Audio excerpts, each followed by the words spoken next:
Hi, how are you doing today? I will be talking about April's new music releases.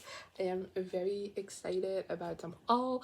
Let's start things off by saying that the Tortured Poets Apartment was released by Taylor Swift, so I have a separate video on that. I also have a separate video on the anthology, so if you want to know my thoughts on that double album, go check out those two videos.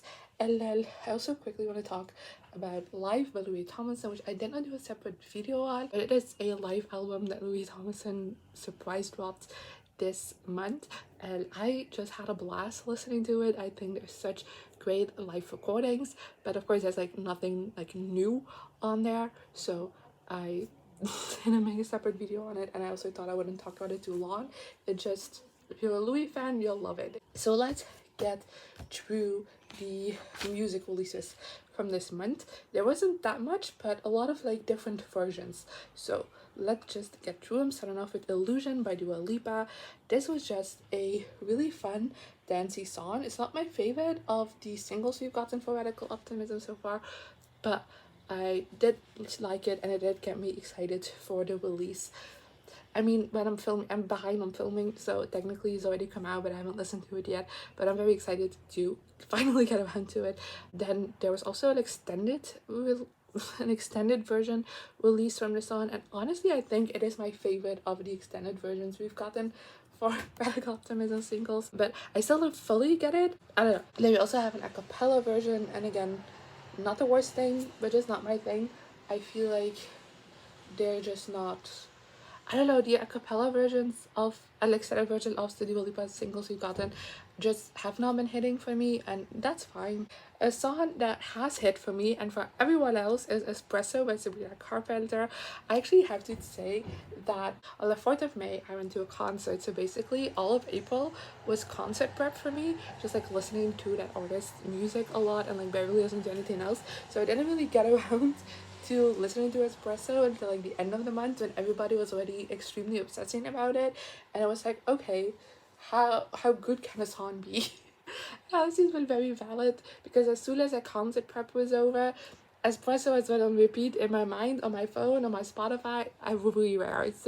It's such a catchy song. I don't think it is anything particularly groundbreaking, but it is extremely catchy, really fun, and very summery. I definitely see this one being like the song of the summer, and you know, my girl Sabrina deserves it. Then next we have Forget About Us by Perrie. This is her debut as a solo artist, and it just didn't wow me. I don't think it's a bad song, but it just never really left its mark on me.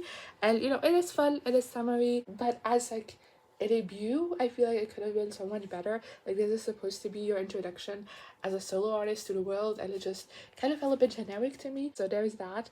There's an a cappella version, which I honestly did not even finish. It just sounded so empty, and about halfway through I got the gist of it and I just skipped to the next Forget About Us version, which is the extended version. And this one I actually get the point of. I do feel like it is a little bit too long. It could have been cut down just a little bit, but it feels like it gives the song a bit more room to breathe, and it just works better than the original for me, which is like very rare, because as I just talked about with Dua Lipa, extended versions, I've never gotten the point of them, but this one I quite liked. We also got a live version, and that's the version that should have been released. Like, the harmonies on that, oh, it is insane. The vocals, I feel like there's just so much more effort that went into this live performance than the production on the single. This easily is the most superior version of Forget About Us that we got this month. Then next we have Alienated by ZAYN, again someone whose album is coming out in May. This was like a last little tease, and honestly I thought this was a really gorgeous song, and ZAYN's vocals were just on point. Like, oh, he sounded so good on the song, but just a gorgeous song, very vulnerable lyrics, and I'm again very excited for the album, especially because with these singles we've gotten, it seems like Room Under the Stairs is going in a very different direction than his other music, so I'm curious to see where that will lead us. Then next we have Another Lifetime by Roses on the Moon and Dinah.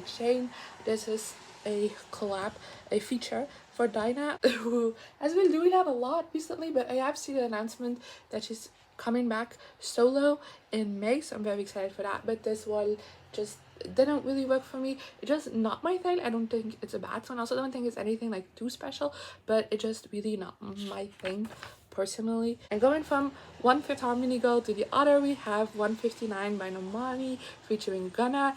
And you know, again, this one didn't wow me, but I really like the vibe of it, and Normani's vocals were incredible.